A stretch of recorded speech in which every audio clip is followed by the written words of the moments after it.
Tadi ketika break kita sepakat, jadi KPU itu bukan KPU paling mumetnya lagi diambil U-nya, tapi jadi KPU paling lucu ya. Setelah tadi tebak-tebakan, ternyata banyak yang nggak bisa ketebak juga, begitu. Nah kalau bicara, sekarang kita melihat ke depannya, sekarang pemilu udah lewat, tapi tugasnya karena masih sampai 2022, begitu. Apa yang legacy yang paling pengen dihadirkan ketika nanti sudah meninggalkan KPU? Saya dulu ya. Jadi saya pribadi juga teman-teman punya pandangan bahwa pemilu itu konflik yang dianggap legal untuk menuju kekuasaan. Saran yang lain sudah dianggap nggak legal. Satu-satunya konflik yang dianggap legal menuju kekuasaan itu pemilu. Nah, KPU itu tugas utamanya kan how to manage the election, ya, memanage pemilu. Dalam situasi itu, yang paling berat, ini kalau dianggap sebagai paling berat bagi saya, menempatkan KPU sebagai lembaga, apa personil anggota KPU itu karena memanage konflik, maka tidak menjadi bagian faktor penyebab konflik. Baik. Dan politik, it's about persepsi.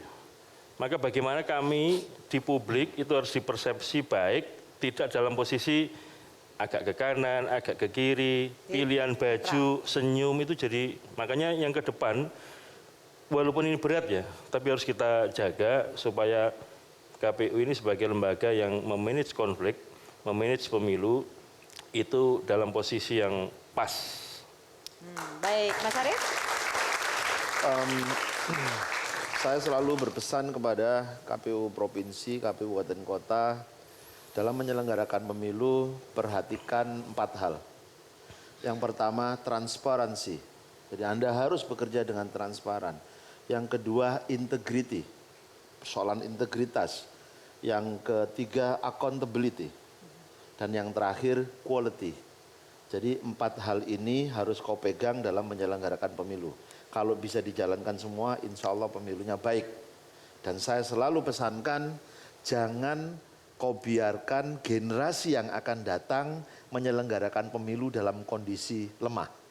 Makanya situng harus semakin diperkuat, sistem logistik harus semakin bagus, pemutakhiran data pemilih dengan Sidali harus semakin bagus. Itulah warisan-warisan legacy yang akan kita berikan untuk generasi yang akan datang. Mas Wahyu? Ya. Sesuai dengan bidang divisi saya, warisan yang ingin kita tinggalkan kepada generasi berikutnya itu 2. Yang pertama, kita mampu membangun kultur melayani peserta pemilu dan masyarakat secara adil dan setara. Orang bisa saja mengatakan tudingan-tudingan KPU berpihak, tetapi KPU tegas menyatakan KPU tidak tunduk kepada peserta pemilu. Kami tunduk pada undang-undang. Dan kita akan berlanjut dengan epilog yang kali ini akan dibacakan oleh Panji Pragiwaksono. Silakan Panji.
Kilat dan sanggahannya berjalan selambat siput, bukan berarti kita harus menyerah, ikut berenang di samudera kebohongan.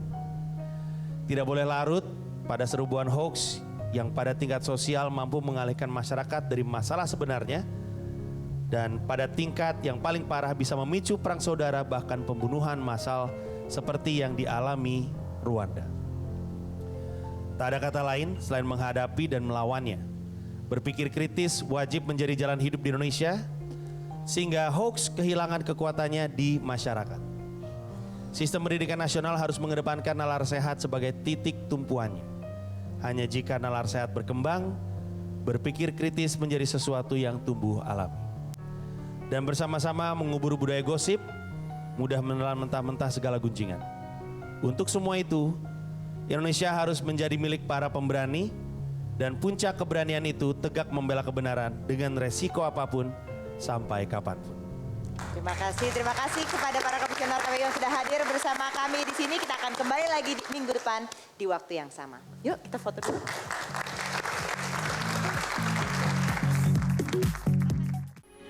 Metro TV, knowledge to elevate.